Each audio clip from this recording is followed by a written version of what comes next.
Have you ever dreamed of a place where every suffering fades away, where every tear is greeted by boundless compassion? Have you ever wondered whether such a realm could exist not only as a distant ideal, but as a living reality within your own heart? Welcome back to the channel. Today, we embark on a journey into the Pure Land, the realm of ultimate bliss, and discover how the Buddha's teachings on Amitabha can guide us toward a peace and joy that endure beyond fleeting circumstances. The Pure Land is often imagined as a far-off paradise, with jewel-adorned palaces and lotus ponds of infinite beauty. But its deeper meaning reaches into the very fabric of our consciousness. When we speak of attaining rebirth there, we are also speaking of transforming our mind, awakening within ourselves the qualities of wisdom, compassion, and pure, unshakable joy. At the heart of Pure Land practice lies a simple yet profound method, the recitation of the Buddha's name.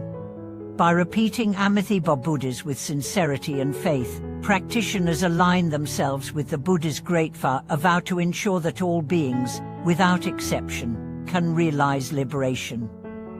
This practice, known as Eni and Fo in Chinese, is not mere repetition, it is an act of spiritual opening. With each recitation, the walls of self-centeredness crumble, and the heart expands toward universal love.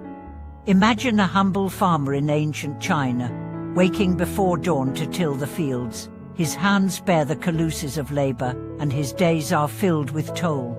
Yet every evening, as the sun dips below the horizon, he sits by the hearth and recites the Buddha's name. At first, the syllables feel awkward on his tongue, and his mind wanders to worries of drought and taxes. But day after day, he returns to that sound, that sweet echo of boundless light. Over time, his heart softens.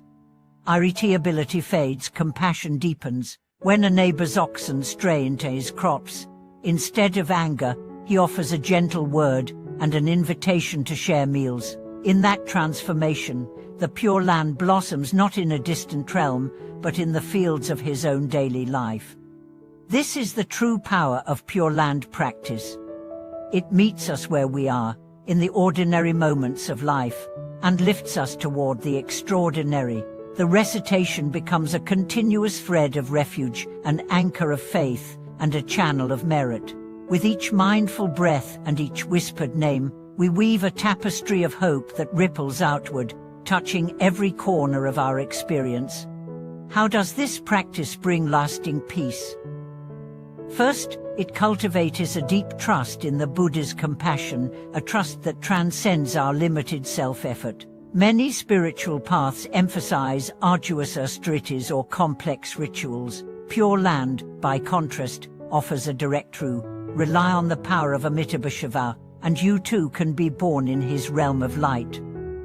This act of surrender is not defeat, it is the most courageous embrace of reality, an acknowledgement that we cannot save ourselves alone, and that help is always at hand.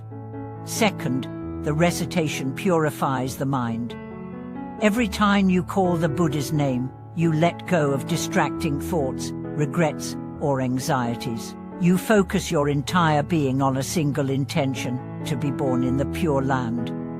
This steadfast intention gradually uproots negative tendencies, anger, jealousy, greed, and nurtures their opposites, kindness, contentment, generosity. It is like tending a garden. The more you water the seeds of virtue, the more they blossom into habits of peace. Third, the practice opens the door to direct experience. In deep meditation on the Buddha's name, practitioners often report a luminous clarity, as if a gentle dawn has broken within. The world is still present, but it glimmers with a new radiance. Suffering remains, yet it no longer feels like a prison, it becomes a teacher, guiding us back to our essential nature. This awakened presence is the Pure Land revealed in ordinary life, a sanctuary of serenity within the ebb and flow of every moment. Today, modern science confirms what ancient masters taught. Repetition of a single focus stabilizes the brain's neural networks, leading to reduced stress, improved emotional regulation, and enhanced compassion. Communities that share any info gatherings report stronger bonds, deeper trust, and a collective resilience in the face of hardship. When thousands of voices unite in reciting Tamithi Buddha, they create a field of collective energy that uplifts every participant like ripples from a pebble dropped into a still pond. And yet, Pure Land practice is not passive. It calls us to cultivate wisdom alongside faith, to combine recitation with ethical living. As we bow and chant, we also feed the hungry, comfort the lonely, and protect the vulnerable. We embody the vows of the Buddha, extending his boundless compassion to every being we encounter. In doing so, we prepare ourselves for rebirth in the Pure Land, and we bring the Pure Land to birth in our world.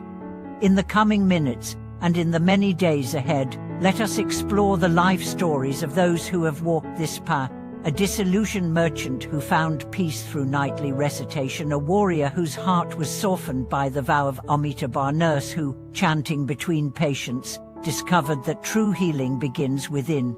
We will delve into practical guidance, how to maintain continuous mindfulness of the Buddha's name, how to integrate recitation into daily activities, how to overcome doubt and deepen our conviction.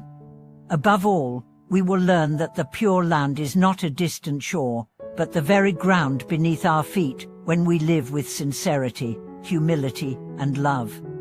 The promise of birth in that realm of ultimate bliss becomes an ever-present invitation to wake, to chant, to serve, to transform.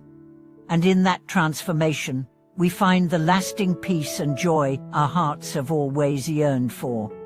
Thank you for watching this video.